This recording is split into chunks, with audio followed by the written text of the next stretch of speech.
इसी समय बीच में किशोरी जी विश्राम कर रही होती हैं। विहार होता है, विहार होने के बाद, विलास विहार के बाद किशोरी जी अपनी सखियों के संग चली जाती हैं, श्याम सुंदर सखाओं के पास चले जाते हैं, फिर बीच में आ जाते हैं थोड़ी देर के लिए।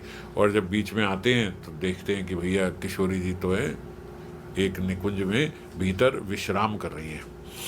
अब वो बाहर जितनी सब सखियां हैं वो सब रोक देती, अरे रुक जाओ रुक जाओ रुक जाओ, अंदर नहीं जाना। अरे क्या हो गया भैया, अब क्या बात है गई? बोले अभी हमारी किशोरी जी जो है वो विश्राम कर रही हैं श्री जी, अभी आप अंदर नहीं जा सकते।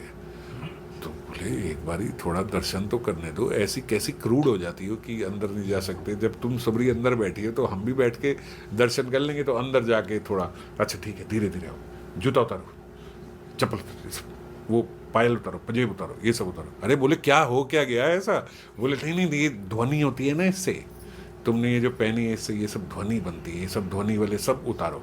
अब वहाँ के कंगन में भी थोड़ी ध्वनि है, वहाँ की पायल पहनी थोड़ी ध्वनि है, जो हार पहना है उसमें थोड़ी सी ध्वनि है, थोड़े थोड़े मुकुट में भी ऐसे लगे होते, सब उतार दे, सब उतार दो, ध्वनि होती किशोरी जी उड़ जाएंगी। और सब उतार के अंदर गए तो ललिता सखी के गोद में किशोरी जी के चरण पड़े हैं और वो उनको धीरे धीरे चरणों की सेवा कर रही है। यहाँ इस लीला को बोलते थोड़ी सो एड़ी लगे यह सुख समझत कौन। थोड़ी सो एड़ी लगे, ये हाँ। तो अब वो अंदर जाते हैं तो ललिता सखी उनके चरण सेवा कर रही है। ललिता सखी को बोलते थोड़ा हमें भी थोड़ा अवसर दो किशोरी जी के चरणों की, हम भी सेवा करें। किशोरी जी चुप, ललिता सखी।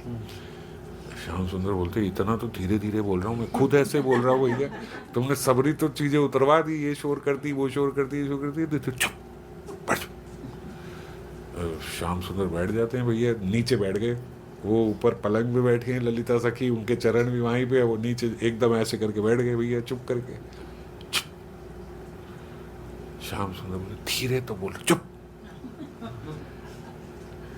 बोले कैसे बोलूं? बोले चुप करके बोलो, चुप करके सेवा मिलेगी, चुप करके। बोले इतना बोलने से क्या होगा? बोले इतना बोलने से तुम्हारे जो सांसों की उष्णता है ना, जो गर्मी है, वहां से देखो किशोरी जी के चरण लाल हो गए, इधर आके देखो। अब उधर आके देखती है तो किशोरी जी के चरण लाल, ये देखो, चुप। श्याम सुंदर बोलते भैया इतने कोमल चरण हैं कि मेरे बोलने से जो गर्मी निकल रही है वहां से लाल हो रहे हैं, तो मैं सेवा कैसे करूंगा? ललिता सखी के कान में बोलते भैया मेरे हाथ उतने कोमल नहीं है जितने इनके चरण कोमल है, मैं कैसे सेवा करूंगा? और ललिता सखी बोलती देखो अगर अब तुम्हें सेवा करनी है तो तुम सोचो तुम्हारे शरीर का कौन सा अंग कोमल है, वहां से सेवा करो। श्याम सुंदर देखते भैया हाथ जो है ये भी हार्ड है, इतने कठोर हैं ये भी नहीं है भैया, वक्ष भी कठोर है, बाजुएं भी कठोर हैं, माथा भी कठोर है, कान भी कठोर हैं, ये वो बोलते मेरे गाल जो हैं ये तो बड़े चमकीले और एकदम नरम है, यहाँ से सेवा करूँ। तो ललिता सखी को कान में जाके बोलते नहीं तो ये मेरे बहुत नरम है, यहाँ से सेवा करूँ?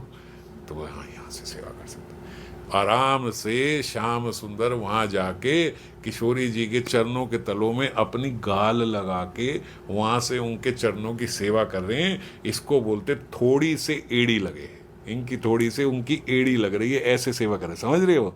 उनके चरणों को ऐसे ऐसे दबा रहे हैं, तो थोड़ी सो एड़ी लगे यह सुख समझत कौन।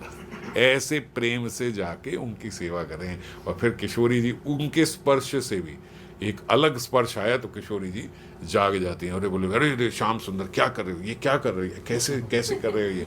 ललिता कहती करने दो इसको, थोड़ा सेवा, इसको अवसर मिला है, जरा इसको पता लगेगा। कह रहे नहीं नहीं नहीं ऐसे नहीं, श्याम सुंदर क्या कर रही है? फिर वो जाके उन्हें उठा देती है। तो ऐसा भी, हालांकि ये कहीं देखा नहीं होगा हमने जो ये ऐसा सेवा होती है, कोई चित्र ऐसा नहीं है इसका, मगर ब्रज में ये सब लीलाएं हैं। तो ये किस समय होती है? इसी समय। तो महाप्रभु इस समय जो स्मरण कर रहे हैं ये राधा कुंड में, ये राधा कुंड के उस समय की लीला है जो मध्याह्न लीला है। मध्याह्न लीला के समय का चिंतन श्रीमन महाप्रभु कर रहे हैं।